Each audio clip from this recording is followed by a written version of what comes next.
Hi and welcome back to another video. Today we are going to be talking about Microsoft Teams and in particular meetings. So to get started, we look down on the left hand side here and we're going to focus in on the Teams tab and the Calendar tab just here. So under Teams there are a few different parts. So you can pin various channels at the top, which is what I've done here. Below that you'll have the teams that you're actually a member of. So I'm a member of 3 teams here, and inside each team there is then what they call channels, and each of these channels going to have different tabs across the top, different content, and you can create meetings for each specific channel. So for this example, I've created a team called Supply Chain Team and a general channel within it.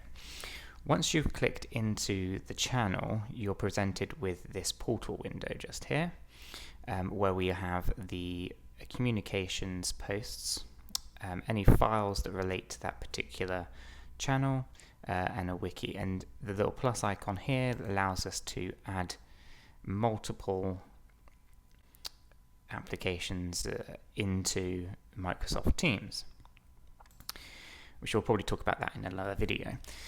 Right, so the next thing that you will want to do, is once we're familiar with how we navigate through Teams, is to look at the calendar section.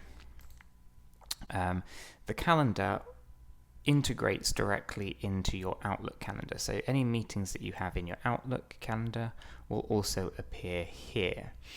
So for example, these meetings, if I go to my Outlook calendar, you can see them here as well. Now, there's many different ways to add a meeting in Microsoft Teams.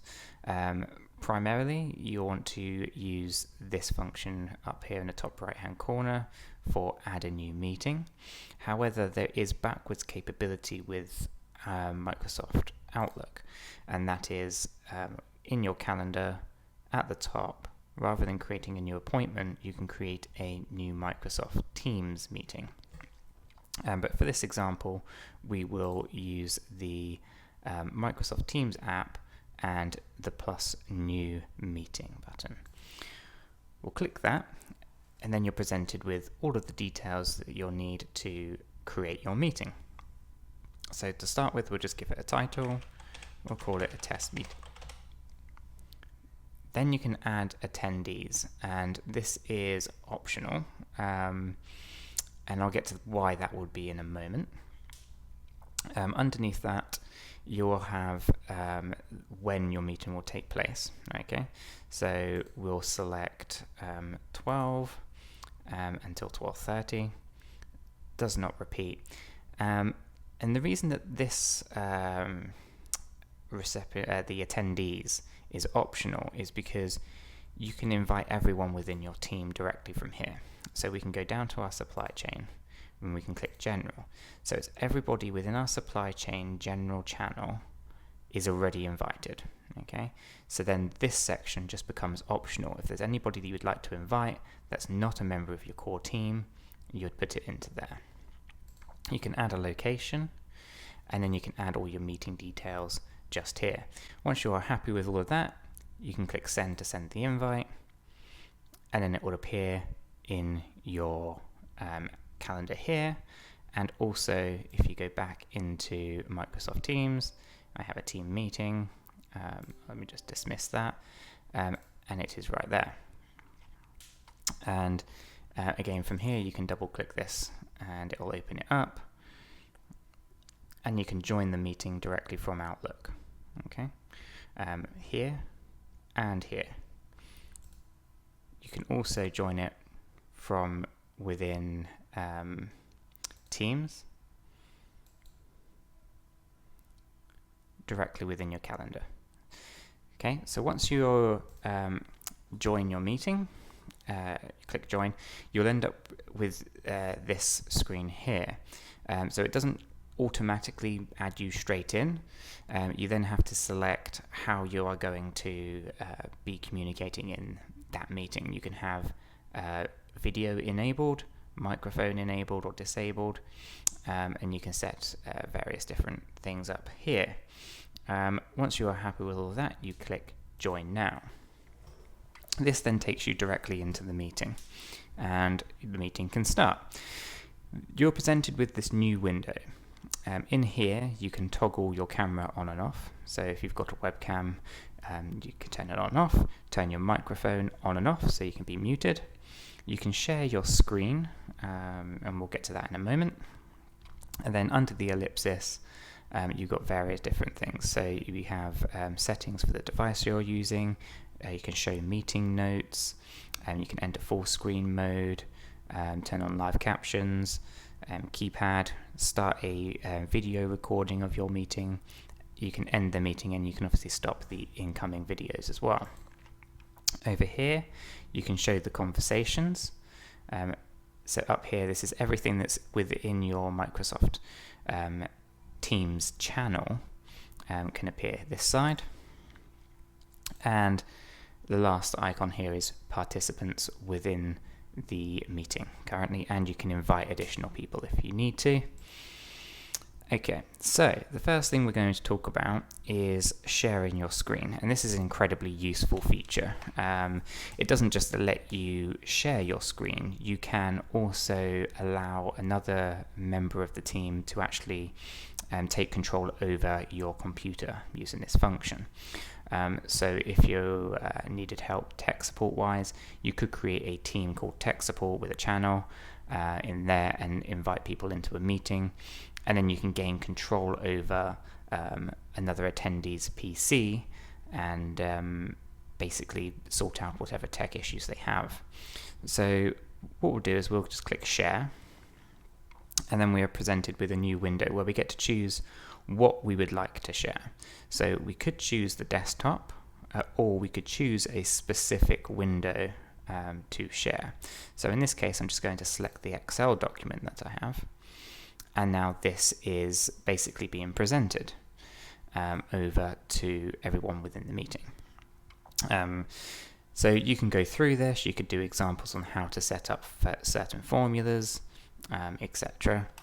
And once you're finished, you can use this little icon in the bottom right here to stop sharing your screen. Or if you just hover across the top of the screen, you can turn from presenting, and you can give control over to another member of the team. Okay, and obviously you have the stop presenting button at the top as well. So for this, we're just going to hit the stop sharing at the bottom right, and then that takes you right back into the main meeting screen.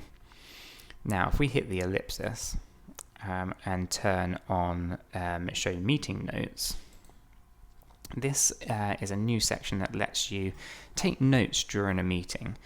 So we can just click take notes, let this load up, and now we can basically type out test notes, enter that. This is like the header of the note, and then all of the details you can populate straight into here. You have text formatting at the top, and you can do various different things, right? So there's just paragraphing, quotes, links, inserting images, and also inserting tables. So we can just select a table and type in some information here, and so forth, right? And that can then just type on through. We can add a new section, and we can call this another test. Another test, and add some notes here. Okay, so once you're finished with your meeting, you've taken all of your notes, you can use the big red button to hang up the meeting. Once you do this, you leave the meeting, and a new tab has appeared at the top of the channel called Meeting Notes. So that will only appear if you actually take notes during a meeting for this particular channel. And basically, if you click this, it will then load up the notes that you took during that particular meeting. And what will happen is it will add additional notes as you have additional meetings for that particular team. So it's a bit like an audit trail. You can always go back and find all the notes that you've actually taken for a specific meeting. So if it was a new product launch, for example, you could continuously have meetings every week and add notes and have that audit trail all the way through. The post section basically then has a recording of what happened in that meeting, right? So we had a meeting, who was involved in the meeting, how long the meeting was for, and if you had recorded the meeting, you would have a link to the video that goes into Microsoft Stream also directly within here. And that's it, guys. It's a pretty basic Microsoft Teams function that's really powerful, specifically around the sharing of your screen, and also sharing the ability to give control of your screen over to someone else as well within the meeting. It's really powerful in terms of note-taking, kind of doing away to a degree of Microsoft Note, of OneNote, sorry. And yeah, so that's it, guys. If you found this useful, hit the like button and subscribe. In the next video, I'm going to be talking about Microsoft's Planner and how that integrates into Microsoft Teams and the various benefits that you get from using that as well.